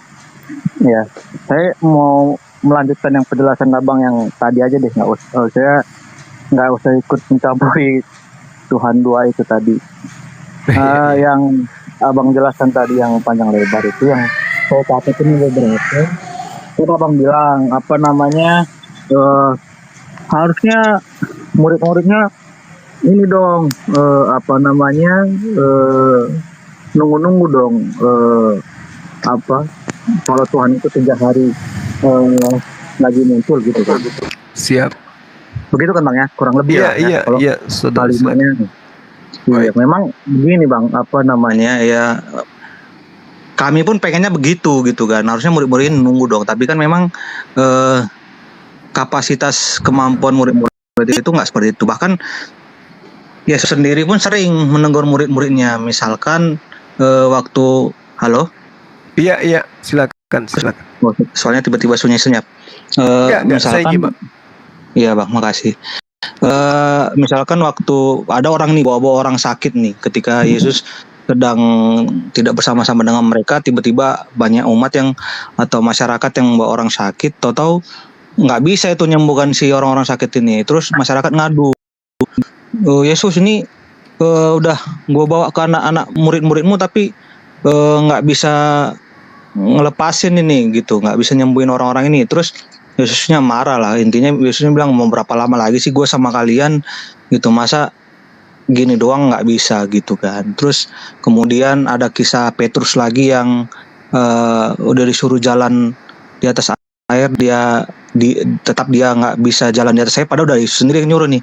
Jadi kapasitas murid-murid ini sendiri memang tidak tidak seperti yang kita harapkan gitu, tidak harus sejenis yang kita harapkan. Memang mereka itu menjadi luar biasa itu ketika Yesus itu udah mencurahkan Roh Kudus kepada mereka gitu. Barulah makanya si Petrus itu berani tampil di depan umum memberitakan Yesus dan firman Tuhan, dan sekali berkhotbah 3.000 orang bertobat. Terus kemudian pada saat itu kenapa mereka nggak nunggu-nunggu? Karena memang ketakutan. Abang sendiri tadi sudah menjelaskan. Begitu begitu Yesusnya ditangkap, bubar kacau balau seperti. Jadi waktu Yesusnya udah nggak ada, mereka emang takut gitu. Makanya mereka bersembunyi, kemudian berkumpul berdoa gitu, menantikan kebangkitan Yesus sendiri. Sebenarnya mereka menantikan juga, tapi kalau kayak ekspektasi abang dan mungkin ekspektasi saya juga, kenapa nggak nongkrongin aja itu di kuburan? Karena memang kan kuburan Yesus itu ada ditulis di Alkitab, dijagain oleh pasukan Roma supaya karena pada zaman itu pun pemerintahan waktu itu mewanti-wanti jangan sampai si murid-murid ini memberitakan kabar bohong, oh dia bangkit, padahal mereka curi mayatnya. Makanya apa? Makanya itu si kuburannya itu dijaga gitu, dijaga kuburannya supaya tidak ada pencurian mayat seperti itu oleh murid-murid Yesus. Nah kemudian dan murid-murid itu sendiri takut gitu. Satu-satunya yang berani mendekati Yesus itu adalah si Petrus, tapi itu pun Petrus menyangkal kan 3 kali. Nah ini juga kan murid Yesus ini juga kan, dia bilang sampai tidak 3 kali. Kenapa? Karena takut dibunuh, jadi mencar gitu. Jadi memang tidak bisa bang kita ekspektasikan murid-murid Yesus itu harus pemikiran kita, karena memang mereka itu sebelum Roh Kudus turun kepada mereka itu nggak berani, karena latar belakangnya sangat sedikit sekali yang berpendidikan, sangat sedikit sekali kalau dicatat dalam Alkitab ya. Yang misalkan kayak Petrus, dia kan nelayan gitu, makanya lebih banyak ketakutan pada diri mereka. Makanya terbukti misalkan pada Yohanes 2 ayat 22 itu kalau kita baca, itu baru sadar tuh si murid-muridnya, oh ini nih yang maksudnya Yesus bahwa dia akan bangkit pada hari yang ketiga, karena dia runtuhkan bait suci, maka pada hari yang ketiga akan dibangkitkan, seperti itu bang. Jadi kalau menurut saya sebenarnya ya murid-murid itu pengen juga tuh nungguin di kuburan Yesus, tapi kan yang pertama Yesus itu kuburannya dijaga, kemudian mereka pun takut. Nah diceritakan di Alkitab mereka itu berani tampil kemana-mana memberitakan setelah Roh Kudus turun atas mereka, barulah mereka berani menyampaikan menyampaikan berita-berita tentang Yesus lah gitu. Iya. Karena di Yohanes 2 ayat 22 pun mereka baru ngerti tuh. Nah padahal kan Yesus udah bilang nih, runtuhkan nih bait suci, ntar akan saya bangun dalam 3 hari gitu. Ya kan Yesus sendiri dibilang orang, kalau bahasa sekarang dibilang goblok sendiri, enak aja lu. Ini dibangun puluhan tahun lu bisa langsung dirikan cuma dalam 3 hari. Padahal itu hanya kayak perumpamaan doang, bahwa di Yohanes 2 ayat 22 itu dikatakan baru ngeh itu si murid-muridnya, oh ini nih yang maksud Yesus yang dibilangnya itu begini. Bahkan kenapa saya berani bilang kemampuan murid-murid itu tidak seperti ekspektasi yang kita harapkan, karena kadang-kadang Yesus memberitakan pengajarannya pakai perumpamaan pun mereka nggak ngerti. Mereka juga harus tanya lagi, guru ini maksudnya tadi perumpamaan ini apa sih gitu. Makanya si Yesusnya jelaskan lagi gitu bang kalau menurut saya. Jadi ya memang nggak bisa kita ekspektasikan sama, harus terus kemudian ketika tadi masalah ikan itu apa Yesus minta ikan untuk memastikan bahwa dia bukan hantu sebenarnya bang, karena mereka kan takut. Nah itu tadi si murid-murid itu sebelum menerima Roh Kudus emang masih penakut, tidak berani tampil, masih dipenuhi rasa tidak pede lah kalau bahasa halusnya ya gitu. Jadi ya ini nih supaya membuktikan aku nggak hantu, ya kan, kaki kuning injak tanah, ya mana makanan, ada nggak ikan goreng nih biar aku makan gitu. Nah tapi tadi kayak pembahasan kita di awal bahwa menandakan Yesus itulah yang disalib gitu. Karena apa, dia ini tunjukkan ini tanganmu ke lubang tanganku kalau nggak percaya gitu, bahwa akulah yang disalib, itu bilangnya sama si Thomas. Makanya ada ayat berikutnya yang dikatakan bahwa kamu itu percaya karena melihat, tapi berbahagialah orang yang percaya namun tidak melihat. Kalau saya, tanggapan saya seperti itu sih Bang. Baik, sebelum ini ya ke teman yang lain. Di dalam kitab saudara diterangkan begini. Di dalam Lukas 14. Dalam Lukas 14 itu jelas sekali diceritakan semua murid Yesus lari meninggalkan Yesus, kan gitu. Nah, di data berikutnya, setelah kemudian Yesus itu ditangkap, diterangkan bahwasanya semua muridnya lari meninggalkan beliau. Ini oknum yang ditengarai Yesus ditangkap, semua murid meninggalkan beliau. Akan tetapi ketika proses itu berjalan, mereka kemudian iring-iringan penangkapan terhadap oknum yang dikatakan Yesus. Ada seorang pemuda yang berlari di belakangnya, yang kemudian ingin ditangkap. Lalu pemuda itu melepaskan kain lenan sehingga dia lari telanjang. Nah, yang mau ditangkap jelas Yesus. Kenapa masih ada orang yang kemudian ingin ditangkap? Kenapa masih ada orang yang berlari? Kenapa ada hal yang menjadi tujuan kemudian itu adalah Yesus? Kan sudah ditangkap Yesusnya. Kenapa masih ada pengejaran terhadap orang yang melepaskan kain lenan yang tertulis di dalam kitab saudara di Markus 14 itu? Di Markus 14 diterangkan bahwasanya di data nomor 52 ya. Tetapi ia melepaskan kain lenannya dan lari dengan telanjang. Nah, itu jelas di Markus 14 nomor 52. Ketika ada penangkapan oknum bernama Yesus. Sekarang kita cari siapa yang menggunakan kain lenan ini untuk mengidentifikasi bahwa yang lari ini murid atau Yesus itu sendiri. Di dalam kitab saudara Markus 14:52, di sana diterangkan kain lenan, sindon. Tetapi ia melepaskan kain lenannya dan lari dengan telanjang. Kain lenan. Nah, siapa yang menggunakan kain lenan? Kita lihat di dalam kitab saudara. Jelas sekali dikatakan bahwasanya Yohanes 13 nomor 4, Yesus bangun lalu menanggalkan jubahnya. Lalu Yesus mengambil sehelai kain lenan dan mengikatkan pada pinggangnya. Jadi yang menggunakan kain lenan adalah Yesus. Yang lari lolos dalam keadaan telanjang adalah oknum pria yang melepaskan kain lenan. Menurut definisi ini, menurut keterangan ini, kalau kita simpulkan, maka yang lolos melarikan diri itu adalah Yesus. Karena Yesuslah satu-satunya yang menggunakan kain lenan. Itu poin pertama. Kedua, kalau Anda melihat tentang siapa yang menunggu dan seterusnya, kita lihat dalam Kisah Para Rasul 29 nomor 19, Paulus dan orang-orang Yahudi bertentangan. Paulus mengatakan Yesus adalah masih hidup, sementara orang-orang lain mengatakan Yesus telah mati. Di dalam Kisah Para Rasul 29. Tetapi mereka yang berselisih paham dengan dia tentang soal-soal agama, dan mereka bertentangan tentang soal seseorang yang bernama Yesus yang sudah mati, sedangkan Paulus katakan dengan pasti bahwa ia hidup. Ini perselisihan. Kemudian kita lihat di dalam kitab saudara Kisah Para Rasul juga diceritakan bahwa Petrus di Kisah Para Rasul 9 itu juga membangkitkan orang mati. Orang mati yang dibangkitkan oleh Petrus itu adalah Tabita. Ketika dikatakan bangkitlah, bangkitlah, Tabita kemudian hidup kembali, sama seperti Yesus. Berarti kesaktian ini kemudian tidak akan membuat murid-muridnya takut dengan alasan yang tadi. Oh, muridnya takut sehingga mereka tidak ke sana. Mereka tidak menghampiri kuburan itu, mereka was-was.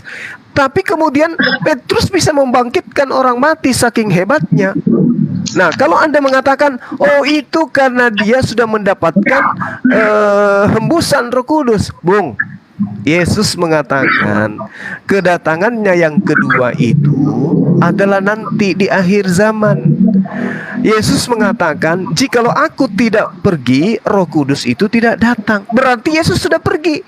Dan kedatangan yang kedua kalinya itu nanti di akhir zaman. Apa tanda-tanda kedatangannya yang kedua? Kita lihat dalam kitab saudara, di dalam Matius 24 nomor 27. Apa yang diterangkan di sana?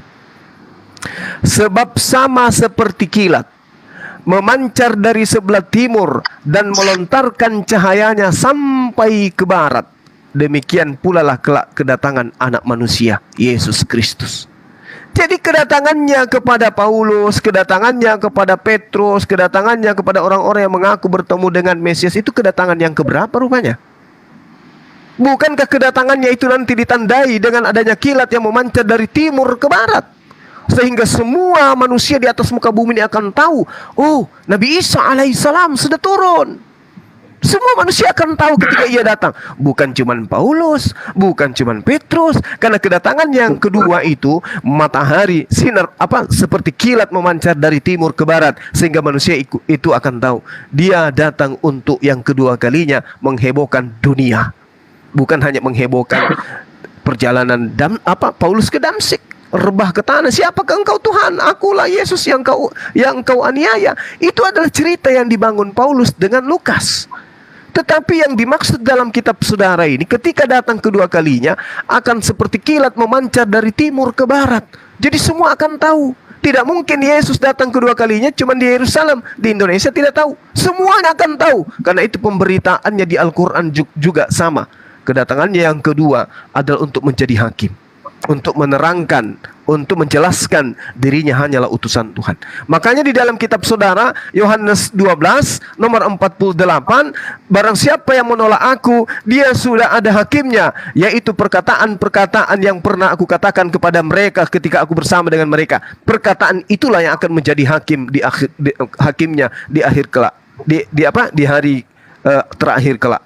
Ini bukti bahwasanya apa yang diterangkan Al-Quran itu benar. Yesus akan datang mengadili antara siapa yang menganggapnya Tuhan dan menganggapnya utusan Tuhan. Nah, kalau Anda mengatakan, oh, dia datang kepada Petrus sehingga Petrus bisa membangkitkan orang mati, ini dan seterusnya, saya katakan kepada saudara, kedatangan Yesus itu nanti di akhir zaman, bukan ke penulis-penulis kitab saudara. Justru penulis kitab saudara Yesus mewanti-wanti padahal kepada ahli Taurat, padahal akan memasukkan pengajaran palsu. Nah, ini saudara, ini sebagai iman saya sebagai muslim, ya, bukan saya menggurui atau apa. Ini sebagai muslim wajar saya pertahankan iman saya dengan pola-pola seperti ini. Lanjutkan, silakan. Iya, setuju Bang, benar bahwa saya pun kan ya harus mempertahankan iman saya juga, jangan sampai saya goyah juga kan. Iya, memang setuju, di Alkitab juga kan kedatangan Yesus juga dikabarkan. Tapi kayak abang bilang tadi itu, yang saya bilang itu bukan Yesus yang menampakkan diri kepada Petrus. Kemudian yang saya bilang tadi itu, si murid-muridnya ini mereka berani tampil itu setelah Roh Kudus turun atas mereka. Itu ada di KPR awal-awal, KPR 1 atau KPR 2 itu.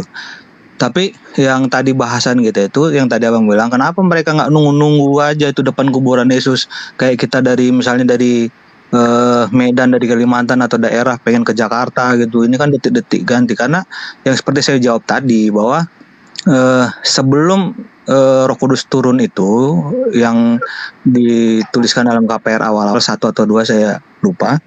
Nah, itu mereka memang tidak punya keberanian, tidak punya mental yang cukup untuk menguatkan, untuk memberitakan firman Tuhan atau berani tampil, berkhotbah dan seterusnya. Nanti setelah Yesus naik itu baru Roh Kudus diturunkan. Kan disuruh tuh, kamu jangan tinggal kemana-mana, jangan pergi kemana-mana dulu nih kalian di sini aja dulu sampai aku curahkan Roh Kudus itu. Nah, di KPR 1 Roh Kudus itu curahkan, barulah mereka itu berani tampil semua. Maka dikisahkanlah misalkan kayak si Petrus itu sekali berkhotbah 3.000 orang bertobat gitu Bang. Jadi bahwa kemudian Yesus turun ke dunia itu kilat terpancar dari langit dan seterusnya, itu emang betul gitu. Bahwa kemudian yang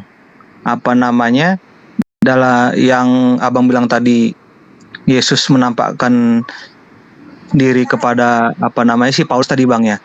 Ya memang Yesus kan nggak turun ke dunia, dia hanya bersuara itu. Dia hanya bilang, Saulus, Saulus, kenapa engkau menganiaya aku? Kan itu kalau lebih lengkapnya ada di Alkitab. Tapi intinya itulah kalimat yang Tuhan berikan, gitu kan. Kemudian kalau kemudian kita bertanya, emang siapa yang bisa meyakinkan bahwa memang Paulus itu ketemu dengan Yesus? Ada konfirmasi itu kan yang disuruh si Petrus ya kalau nggak salah untuk mencelikkan si Saulus ini lagi, dan kemudian nanti namanya itu berubah jadi Paulus gitu. Nah jadi memang yang saya tangkap itu tadi adalah bahwa murid-muridnya itu sebelum menerima Roh Kudus itu emang masih tidak berani untuk tampil ke depan umum. Nah terkait yang yang Abang jelaskan tadi, si salah satu murid itu dari pontang-panting itu kan ya menurut Abang, tapi kalau menurut keyakinan kami tetap itu bukan si Yesusnya, bahwa kami tetap meyakini Yesusnya tetap ditangkap kemudian dibawa ke peradilan atau mahkamah Yahudi untuk diadili gitu. Karena sudah jelas memang kan waktu pada saat itu terjadi kebingungan, ini yang Yesusnya yang mana. Makanya kenapa yang ditangkap itu Yesus, karena si Yudas bilang, siapa yang aku cium itulah dia, tangkaplah gitu kan. Nah ketika kemudian si Yudas Iskariotnya nyium, barulah ditangkap si penjaganya gitu, si Yesusnya. Jadi kalau menurut iman saya ya tetap Yesusnya yang ditangkap, yang dituliskan kain lenan dengan telanjang itu, yang di Markus itu ya memang murid-murid Yesus itu. Itulah tadi makanya saya bilang mereka itu ketakutan selama Yesus itu ditangkap, nggak akan mungkin berani tampil di muka umum Bang gitu. Bahwa kemudian yang Abang bilang Yesus itu nanti turun ada kilat segala macam, itu emang dituliskan di Wahyu, emang ada. Gitu Bang. Mungkin Pak Christian bisa menambahkan atau mengkoreksi.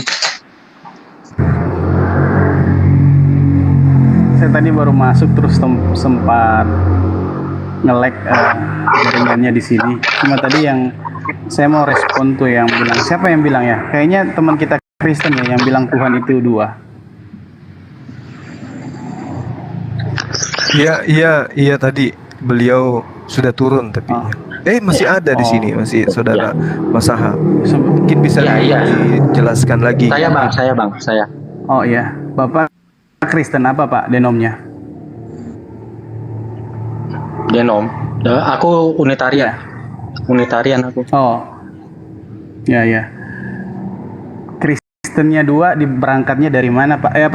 Bilang Tuhannya dua itu berangkatnya dari mana ayatnya? Tuhan itu dua, ada ayatnya dari mana Allah, yang bilang Tuhan itu dua? Ada Allah cari Bapa, di Bible. ada Yesus. Tapi maksudnya gini, ada ayat nggak secara spesifik di Bible dituliskan Tuhan itu dua?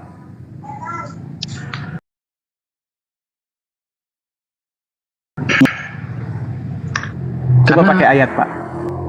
Nggak, saya tanya, kalau Bapak ngaku Kristen, kalau saya ditanya Tuhan saya ada berapa, saya pasti jawab satu Pak.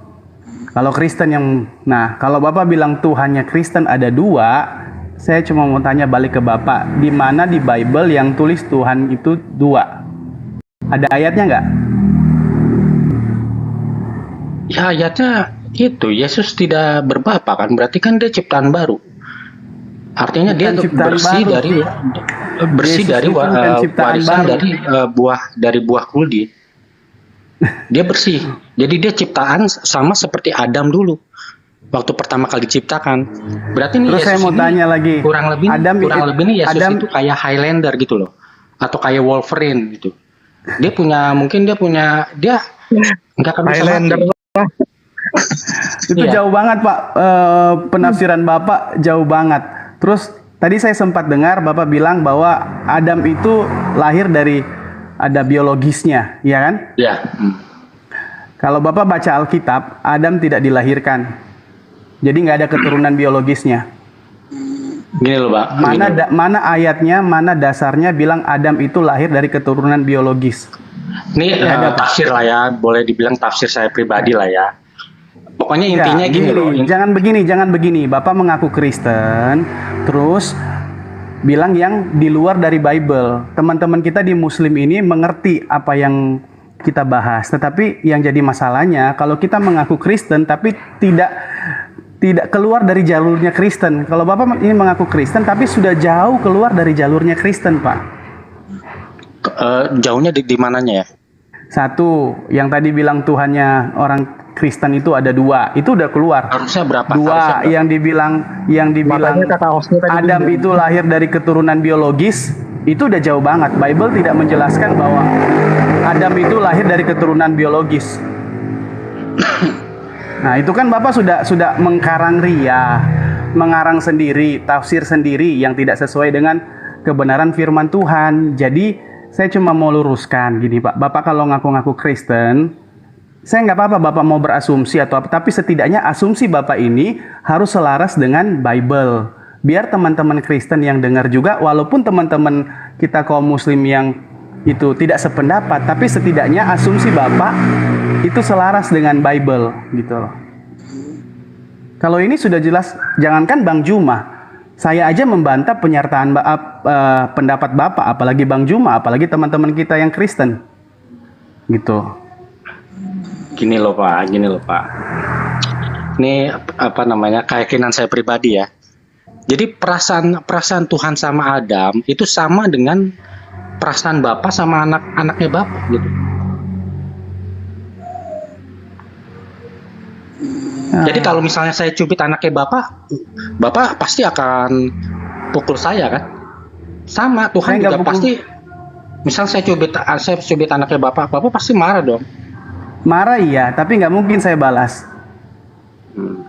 Nah itu kira-kira jadi sama, itu perasaan Tuhan ke Adam tuh sama gitu loh, sama. Tapi bukan perasaan secara Bapak biologis. saat cubit anaknya Bapak.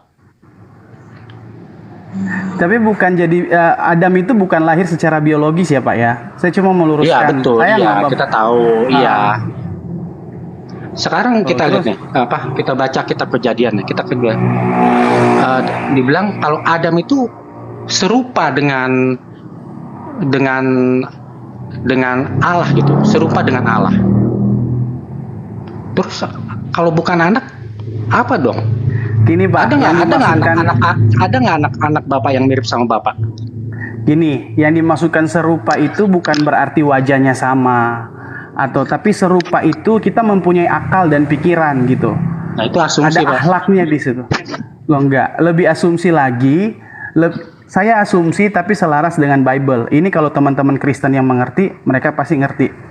Tapi kalau Bapak asumsinya sudah jauh dari Bible. Makanya saya bilang tadi, jangankan Bang Juma, saya aja menentang pernyataan Bapak tadi. Gitu. Karena jauh banget dari asumsi kekristenan, tidak selaras dengan Bible gitu. Sebenarnya bahasa Alkitab itu sederhana banget sebenarnya sih. Cuman kadang kita tafsirnya kita terlalu jauh. Sebenarnya marilah Saya nggak nafsir, saya baca di Bible. Jadi tidak ada. Iya, Adam itu kan, ya enggak, contohnya itu kan. Allah membuat Adam serupa dengan Allah. Sebenarnya serupa itu maksudnya yang mirip dengan Allah gitu loh. Jadi apanya yang mirip Pak? Saya mau tanya, apanya yang mirip dengan Allah? Bentuknya, wajahnya. Wah itu lebih jauh lagi dari Bible Pak.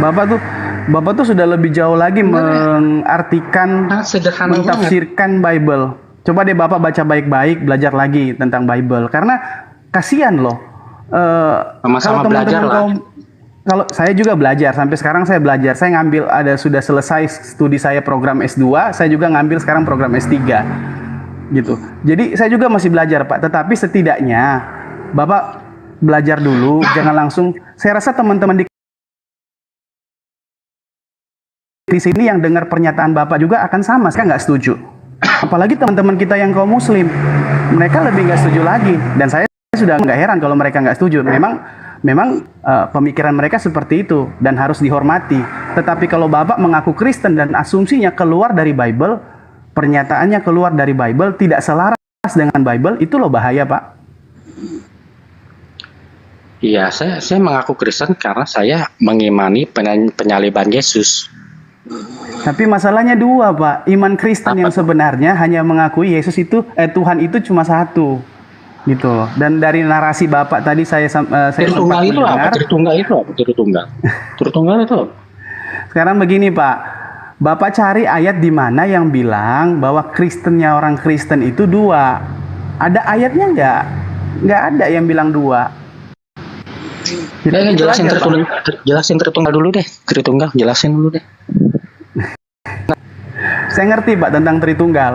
Tapi sebelum saya bilang ya Tuhan kita satu, kita harus belajar dulu baik-baik tentang Bible gitu. Jangan langsung menarasikan seperti itu tapi tidak punya bukti gitu.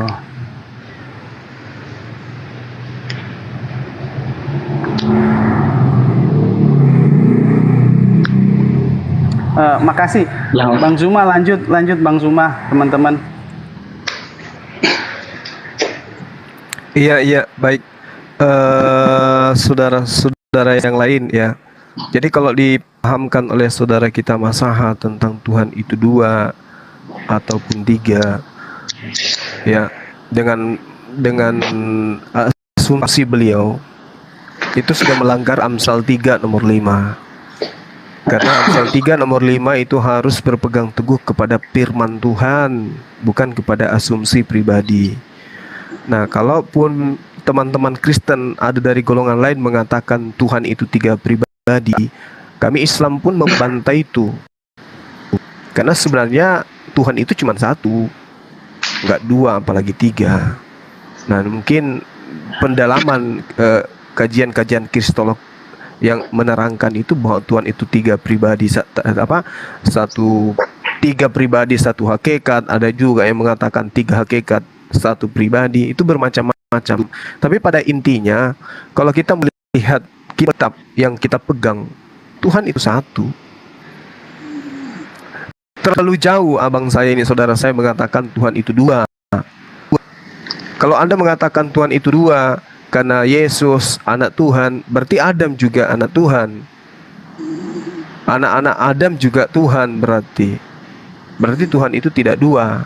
Boleh Anda mengatakan dua Tuhan, yaitu satu Khalik pencipta dan yang satunya lagi adalah manusia fitrah. Seperti itu, Bang. Karena yang Anda pahamkan ini, yang Anda sampaikan itu mencederai teman-teman Kristen dengan mengatakan dengan tegas bahwa Tuhan itu dua karena Tuhan itu memiliki biologis.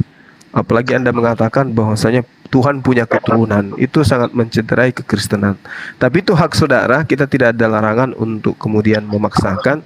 Ini pemahaman saudara yang mengatakan itu, ya kembali lagi kepada Bible, belajar dan terus belajar. Seperti itu dari saya. Mungkin yang lain ada, silakan.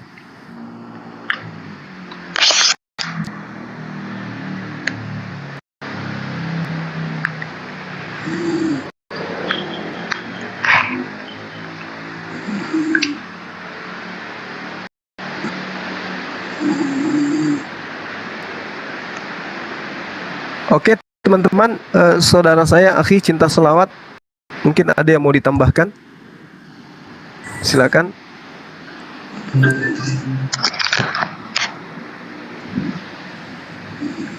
Atau saudara Masaha masih ada yang mau disampaikan?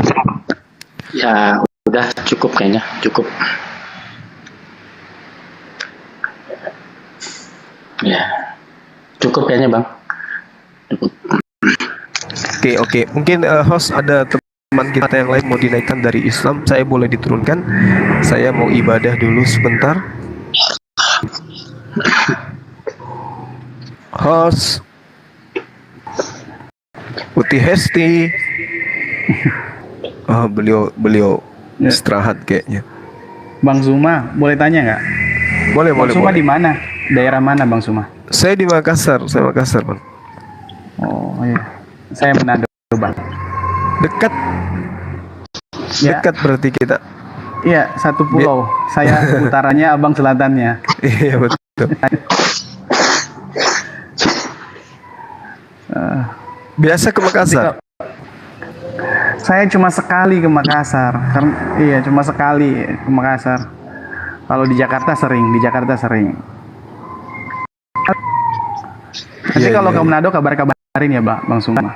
Iya, DM iya. saya. Baik.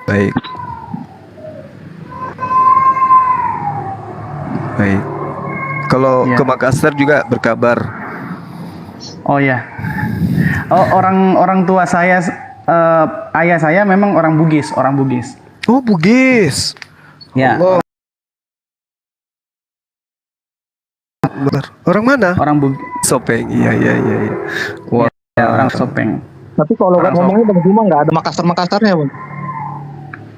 Gimana? Logat ngomongnya kok nggak ada Makassar-Makassarnya. Siapa itu, Bang? Nah, Bang Juma. Oh, Udah terkontaminasi sama Pak Pipu, Bang. enggak. Iya, termasuk itu. Ini bini saya kan orang Bandung kan. Jadi dari 20 tahun. Bandung. Iya, Tapi domisili di Bandung apa Makassar? di Makassar. Terus teman-teman kerja, rekan-rekan kerja itu kan rata-rata orang dari Jawa gitu ya kan. Jadi setiap harinya kan tidak lucu kalau misalnya mereka ngajak bicara dialek Jawa terus kita bahasa Makassar. Mas mau kemana? Mau pergi di situ? Kan tidak nyambung jadinya. Jadi, ya. Tapi kalau saya tergantung sih orang manapun, misalnya dia dari Sumatera, dialek Sumatera, orang sama Makassar, dia Makassar, gitu aja pun. Iya. Kalau Bang Cinta Salawat ini kayaknya orang Medan. Kelihatannya sih iya. Iya, saya Medan, Bang. Mantap.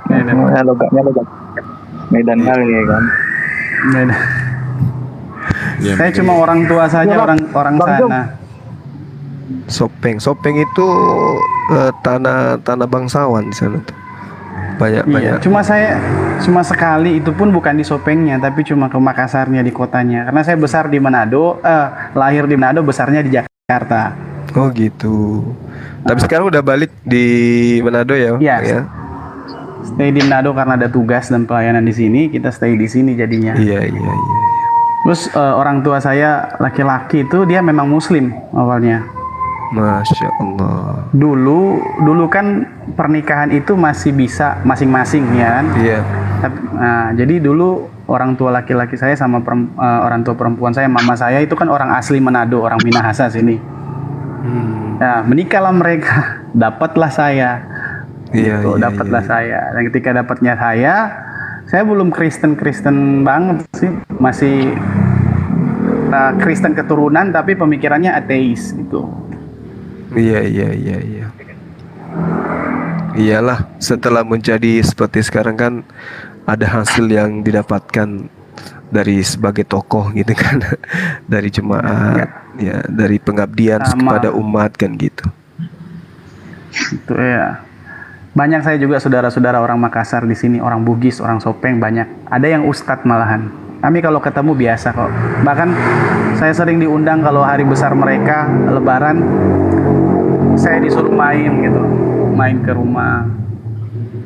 Iyalah, kan sejatinya kan iman tidak boleh diganggu gugat, tapi persaudaraan tetap berjalan. Saya juga gitu, Bang. Tuh ku cerita tadi. Saudara angkat saya, adik angkat saya juga ada yang sementara tugas di Malili sana di Polres. Diangkat saya sama-sama dari sejak tahun 2005 sama-sama sampai hari ini. Beda keyakinan kami, tapi kami tetap bersatu dalam naungan NKRI. Biasa aja ya. Kita dialog agama itu ya di zona diabet kayak gini, dialog kayak gini, bukannya di luar. Kayak gitu.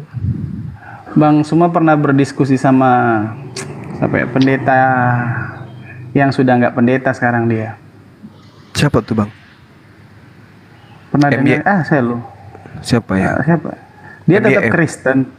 Dia tetap Kristen tapi dia sudah nggak pendeta. Itu saya lupa lagi. Dari namanya. Advent, bukan? Bukan, dari Bethel kalau nggak salah. Gereja GBI, Gereja Bethel Indonesia. Siapa ya? Apa tuh yang apologi? Saya sering, kalau saya lupa lagi Jarod. namanya. Pak Jarod ya. Bukan, bukan. Jadi dia itu sekarang jabatan pendetanya sudah nggak diituin lagi. Tapi saya kalau nggak salah lihat, saya pernah lihat dia berdiskusi sama Bang Cuma di media online. Pengen masuk, pengen nanggepin, tapi udahlah nggak usah. Iya, Dia cukup terkenal, cukup terkenal itu pendeta itu. Siapa ya? Saya lupa lagi namanya. Pak Danci Mume. Oh bukan Pak Dance Mume saya tahu dia dari Muslim, tapi dia di Manado, bukan di Manadonya, tapi di daerah kabupaten di bagian Bolmong Mongondo ya. Kalau di sana memang banyak banyak Muslimnya di sana. Manado tapi banyak Muslimnya di sana. Gitu.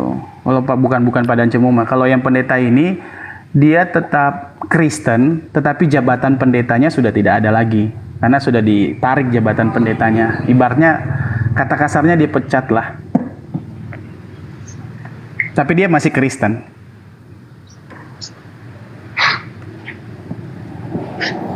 Iya, mungkin saya izin sejenak untuk ibadah. Silakan akhi cinta salat diskusi ringan sama saudara kita ya. Dipamit saudara ya. Assalamualaikum warahmatullahi wabarakatuh. Waalaikumsalam warahmatullahi Waalaikumsalam. Assalamualaikum warahmatullahi wabarakatuh. Aku nongol lagi seperti biasa.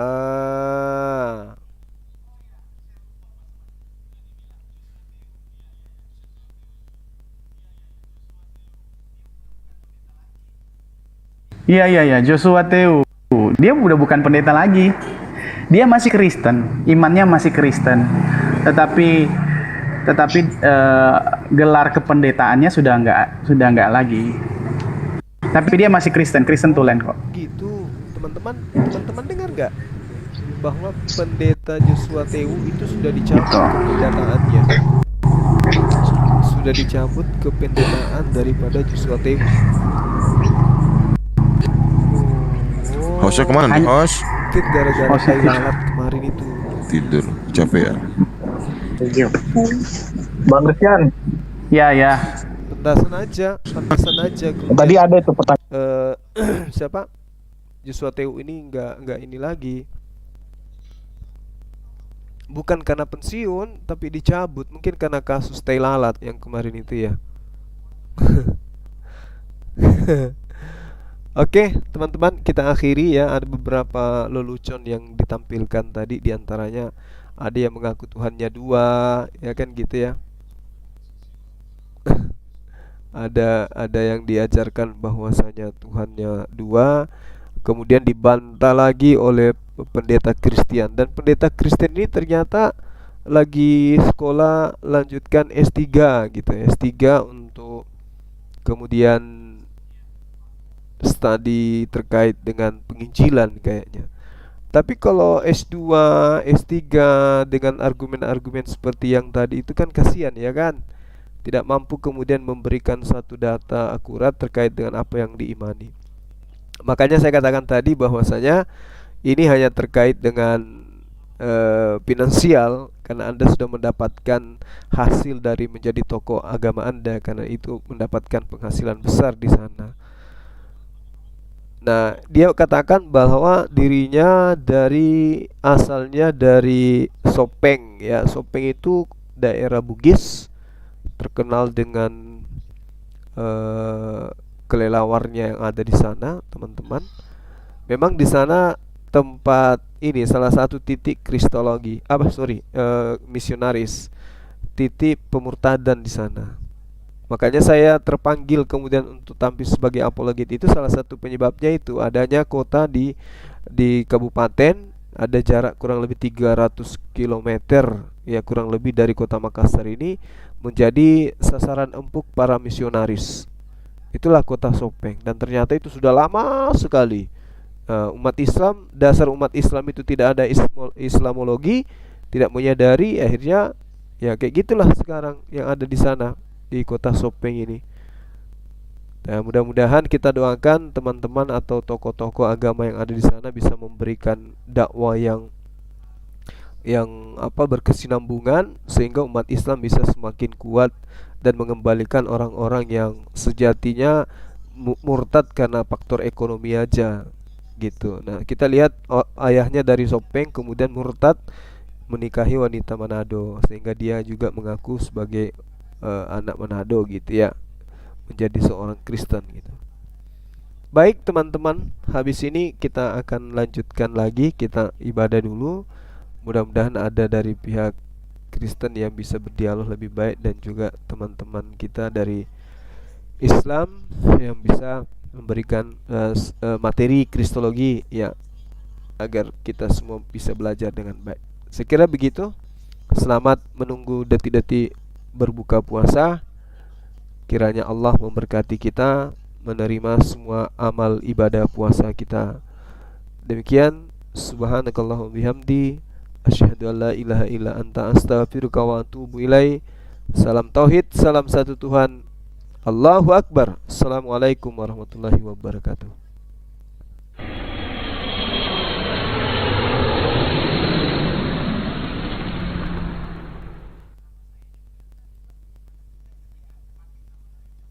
Nama saya juga gitu.